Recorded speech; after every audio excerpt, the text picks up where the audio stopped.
اللهم صل وسلم على نبينا محمد وعلى آله وصحبه أجمعين.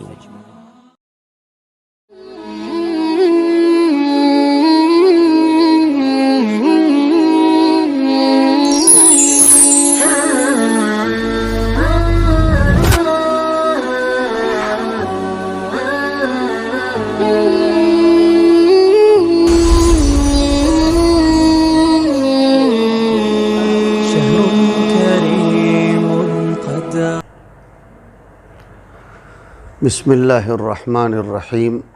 والصلاة والسلام علی رسول اللہ وعلی آلہ وصحابتہ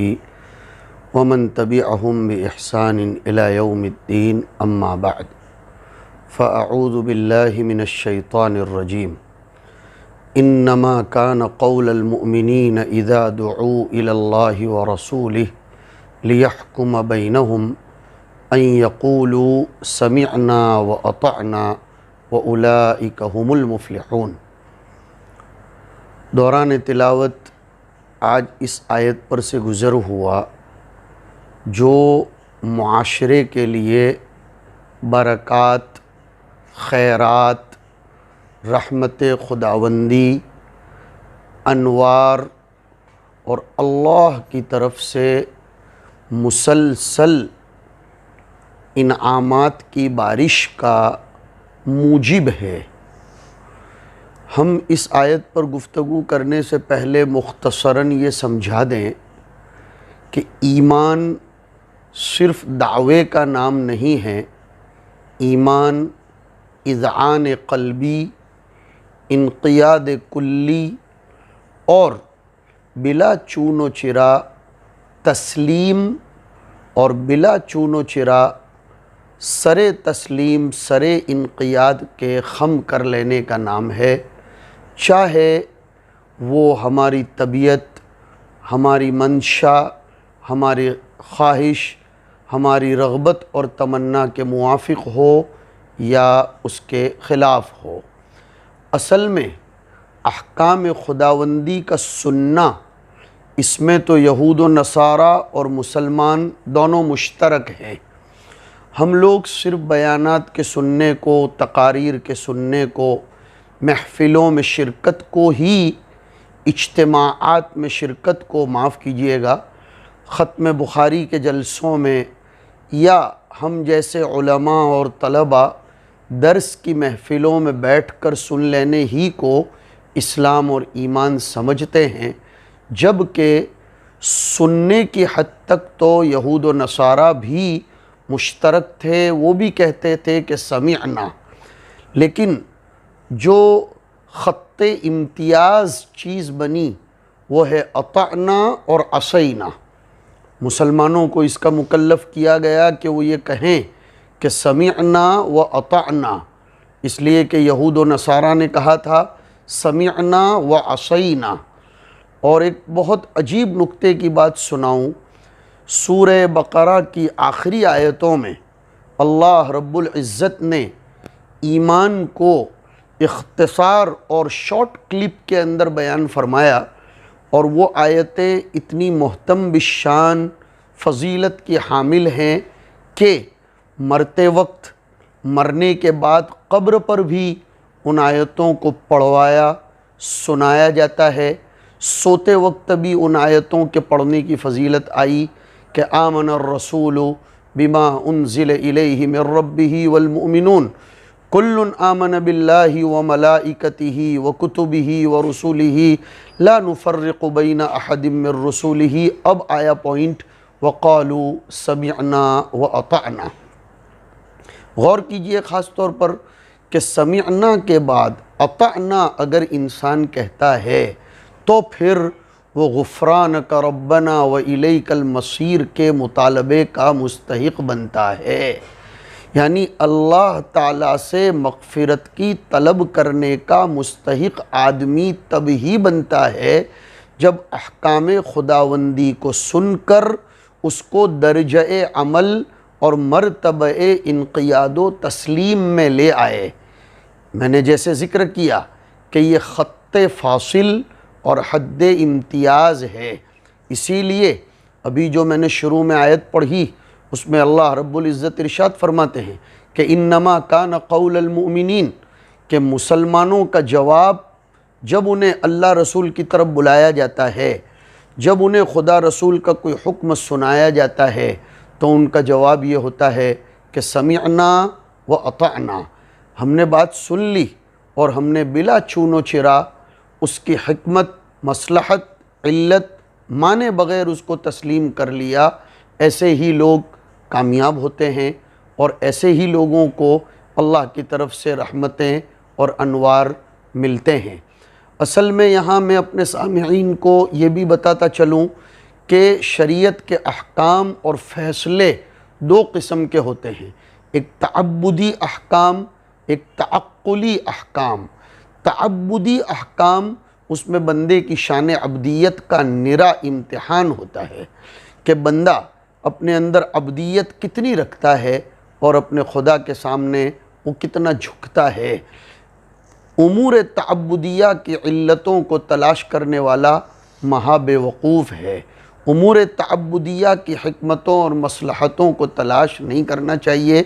اور انہی امور کے باب میں وہ شخص،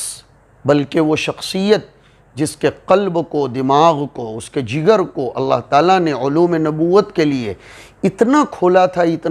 تھا کہ خود لسان نبوت نے ان کے باب میں گواہی دی تھی کہ اگر میرے بعد کوئی نبی ہوتا تو وہ عمر ہوتے۔ لیکن وہی عمر ایک جگہ ارشاد فرماتے ہیں کہ جس نے اسلامی احکام، اسلامی فیصلوں اور اسلامی اوامر کے بارے میں کیوں، کیسے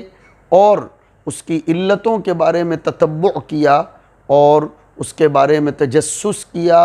اور اس کے پیچھے پڑا تو اس کی ہلاکت یقینی ہے۔ اس لیے کہ بندے کی شان عبدیت کا امتحان اسی میں ہے کہ وہ اپنے رب کے حکم کو بلا چون و چرا تسلیم کر لے۔ اور عجیب اس آیت میں بات ارشاد فرمائی گئی، بہت باریک سا نکتہ ہے کہ اللہ تعالیٰ ارشاد فرماتے ہیں کہ انما کان قول المؤمنین اذا دعوا الی اللہ ورسولہ، دو لوگ ہیں اللہ اور رسول، لیکن آگے ان کے بارے میں فرمایا لیحکم بینہم، آنی چاہیے تھی تثنیہ کی ضمیر کہ وہ دونوں فیصلہ کریں، لیکن نہیں، اللہ تعالیٰ نے دونوں کے لیے ایک کی ضمیر لا کر اشارہ فرما دیا کہ فیصلہ خدا فیصلہ رسول ہے اور فیصلہ رسول فیصلہ خدا ہے۔ کوئی آدمی یہ کہہ کر ٹال نہیں سکتا کہ قرآن مجید میں یہ بات موجود نہیں ہے، یہ تو نبی کے پاس موجود ہے۔ کوئی یہ نہیں کہہ سکتا کہ یہ حدیث میں موجود ہے، قرآن میں نہیں۔ کوئی نہیں کہہ سکتا کہ قرآن میں ہے، حدیث میں موجود نہیں۔ منکرین حدیث کے لیے اس آیت نے دیگر آیتوں کی طرح ضرب کاری لگائی۔ بہرحال ہم عرض یہ کر رہے تھے کہ ہمارے نجی امور میں، ہمارے پرائیویٹ، ہمارے سوشل، ہمارے جتنے بھی امور ہیں، میں اصل مطلب پر اب آ رہا ہوں، ہمیں اللہ اور رسول ہی کو حکم اور فیصل بنانا پڑے گا۔ اس کے بغیر ہم کتنی ہی عبادتیں کر لیں، دیکھیے مصلی پر مسلمان بننا یہ بڑا آسان ہے، روزے رکھ کر مسلمان بننا بڑا آسان ہے، لیکن جب نجی امور پر، وراثت پر، طلاق و نکاح پر، زمین کے باب میں، اپنی ممتلکات اور اپنی مملوکہ اشیاء کے باب میں، بیع و شراء کے باب میں جب اللہ رسول کا فیصلہ آئے اور اس وقت آدمی ساری مصلحتوں کو جو دنیاوی ہوں، سارے مفادات کو جو دنیاوی اور فانی ہوں تج کر صرف اس لیے اللہ رسول کے حکم کو تسلیم کر لے کہ یہ میرے پیدا کرنے والے کا فیصلہ ہے، تو پھر اس کے باب میں فرمایا گیا وَأُولَئِكَ هُمُ الْمُفْلِحُونَ، اور فلاح کے لفظ کی حقیقت عربی لغت میں آتی ہے دنیا اور آخرت دونوں کی کامیابی۔ اسی لیے سورہ نساء جس میں سیاسی، عائلی، اجتماعی، انفرادی، سماجی سارے احکام کا تذکرہ ہے، اس میں بھی اسی قسم کی ایک آیت آئی فَلَا وَرَبِّكَ لَا يُؤْمِنُونَ، کہ تیرے رب کی قسم۔ اللہ کو قسم کھانے کی ضرورت نہیں ہے، لیکن قسم کا اسلوب اور انداز بھی نرالا ہے۔ نبی کی طرف رب کی نسبت کر کے رب الناس نہیں فرمایا، رب المومنین نہیں فرمایا، فلا وربک، نبی کی طرف رب کی نسبت کر کے تشریف اور تکریم، محبت بھری قسم کا اسلوب اختیار کر کے فرمایا کہ ایسے لوگ کبھی بھی کامل درجے کے مومن نہیں ہو سکتے حتیٰ یحکموک فیما شجر بینہم، کہ وہ اے نبی تجھ کو اپنے آپسی نزاعات میں اور اپنے آپسی اختلاف میں کلی طور پر حکم، فیصل، پڑھاری، چودھری تجھ ہی کو بنا لیں، اور بنانے کے بعد سننے کی حد تک نہیں، لکھوانے کی حد تک نہیں، پوچھنے کی حد تک نہیں، بلکہ آگے فرمایا مرتبہ عمل میں لانے کے لیے کہ ثم لا یجدوا فی انفسہم حرجا مما قضیت، کہ تیرے فیصلے کے بعد وہ اپنے دل میں کوئی کجی بھی محسوس نہ کریں، بلکہ کلی اطمینان محسوس کریں کہ نہیں، نبی کا فیصلہ ہے، دارالافتاء نے یہ فتویٰ دے دیا، حدیث کی روشنی میں علماء نے ہمیں یہ مسئلہ سنایا، چاہے میرے ہاتھ میں سے وراثت زیادہ چلی جا رہی ہے، چاہے میرے ہاتھ میں سے بیوی چلی جا رہی ہے، چاہے میرے فیور میں فیصلہ نہیں ہو رہا ہے، بلکہ وہ تسلیم کر لے، اور آگے اس کو مزید تاکید کے ساتھ فرمایا کہ وَيُسَلِّمُوا تسلیما۔ اس لیے سامعین، اس زمانے میں ہمارے لیے بہت زیادہ ضروری ہے کہ ہم اپنے امور میں بالخصوص اپنے گھریلو، سماجی، عائلی، اجتماعی، انفرادی، سوشل اور جتنے بھی ہمارے نجی امور ہیں، ان امور میں اللہ رسول کے احکام ہی کو ہمارا سردار اور سرتاج بنائیں، ورنہ ہوگا کیا؟ اب میں اسی گفتگو کو دوسرے رخ پر لے جاتا ہوں۔ 6 پارے میں سورہ مائدہ میں اللہ تعالیٰ نے ایک دسترخوان بچھا کر بہت زوردار بات ارشاد فرمائی، بہت توجہ سے اس کو سنیے، کہ ایک ہی شرط پر 3 الگ الگ قسم کی جزاؤں کا ترتب کیا گیا ہے، یعنی ایک عمل نہ کرنے پر 3 قسم کے ناموں سے نوازا گیا ہے۔ وَمَن لَّمْ يَحْكُم بِمَا أَنزَلَ اللَّهُ فَأُولَٰئِكَ هُمُ الْكَافِرُونَ۔ اسی رکوع میں دوسری جگہ فرمایا وَمَن لَّمْ يَحْكُم بِمَا أَنزَلَ اللَّهُ فَأُولَٰئِكَ هُمُ الظَّالِمُونَ، اور اسی رکوع میں اس کے بعد والی آیت میں فرمایا کہ وَمَن لَّمْ يَحْكُم بِمَا أَنزَلَ اللَّهُ فَأُولَٰئِكَ هُمُ الْفَاسِقُونَ۔ عجیب سی بات ہے کہ تینوں جگہ بات تو ایک ہی ہے، چنانچہ آپ کو بھی سمجھ میں آ رہا ہوگا کہ ترجمہ ہوگا جو اللہ کے قانون اور اللہ کی نازل کردہ شریعت کے مطابق فیصلہ نہ کرے تو ایسے لوگ کافر ہیں۔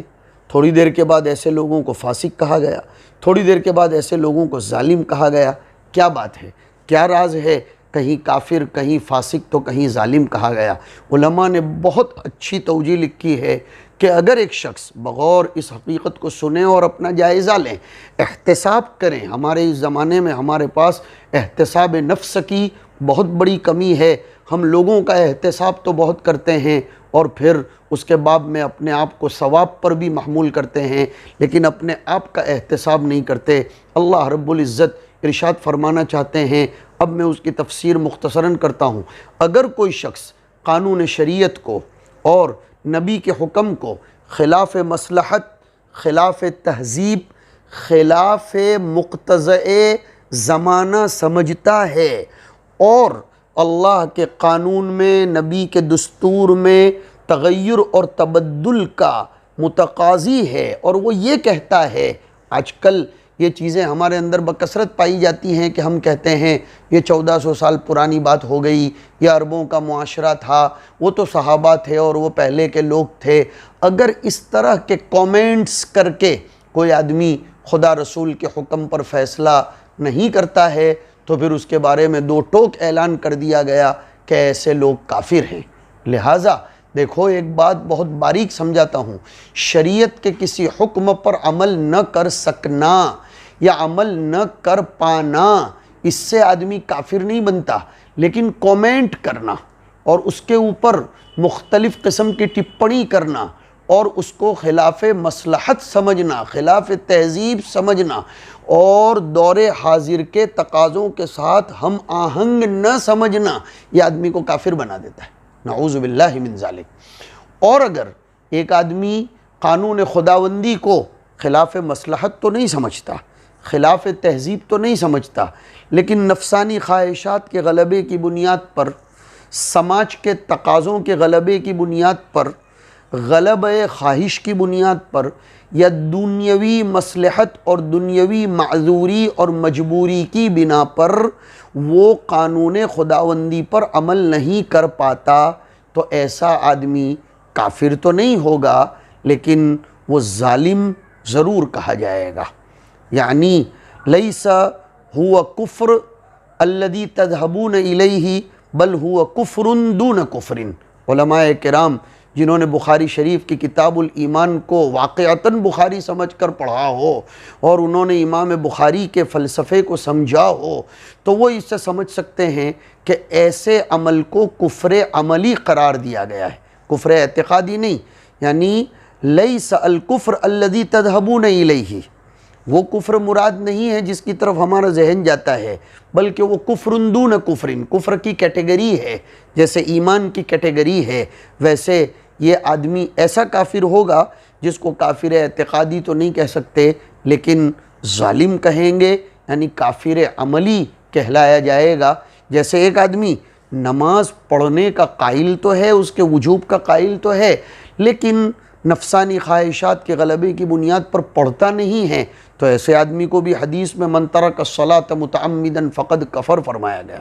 اور تیسرا وہ آدمی جس کو دنیاوی کوئی مفاد بھی نہیں ہے، مصلحت بھی نہیں ہے، مجبوری بھی نہیں ہے، لیکن غفلت کی بنیاد پر اس پر عمل نہیں کرتا ہے اور اللہ رسول کے احکام کے مطابق وہ چلتا نہیں ہے، تو پھر ایسے لوگوں کو فاسق کہا گیا ہے۔ اس لیے کہ دیکھیے میں اس کو تھوڑا سا اور طویل کرنا چاہتا ہوں، یہ آیتیں جن سیاق و سباق میں آئی ان میں پہلی جو فَأُولَئِكَ هُمُ الْكَافِرُونَ ہے وہ ایسے لوگوں کے بارے میں ہے کہ جو نبی کی رسالت اور نبوت کے کھلے عام منکر تھے، اس کو تسلیم ہی نہیں کرتے تھے، تو ایسے لوگوں کو فَأُولَئِكَ هُمُ الْكَافِرُونَ کہا گیا۔ لیکن کچھ لوگ وہ تھے جو پندار تفوق میں مبتلا ہو کر، اس لیے کہ کچھ قبیلے کے لوگ ایسے تھے کہ جو مانتے تو تھے کہ یہ حکم تورات میں ہے، قرآن شریف میں ہے، لیکن ہم بڑے خاندان کے لوگ ہیں، ہم اگر قتل بھی کر دیں تو اس کو تربیت کا اور عنوان اور لبادہ دے دیا جائے، ہم کسی کو مار بھی ڈالیں تو اس کو جائز قرار دینا چاہیے، ہمیں اور سزا ملے، ہمیں اور ہم پر کوئی حد قائم کی جائے، یہ ہمارے کنبے اور قبیلے کے تفوق کے منافی ہے۔ اس لیے وہ لوگ اس کا انکار کرتے تھے، اس لیے نہیں کہ وہ اس کی فرضیت یا اس کے وجوب کے قائل نہیں تھے، تو ایسے لوگوں کو ظالم کہا گیا۔ اور جو لوگ غفلت کی بنیاد پر اور اپنی طرف سے تغافل برتتے ہوئے نبوت کی طرف مائل نہیں ہوتے تھے تو ایسے لوگوں کو فاسق کہا گیا ہے۔ دیکھیے ہم لوگ بہت اچھی امیدیں قائم کیے ہوئے ہیں کہ اللہ کرے ہمارے ملک میں اسلامی دور دورہ ہو، اور واقعتاً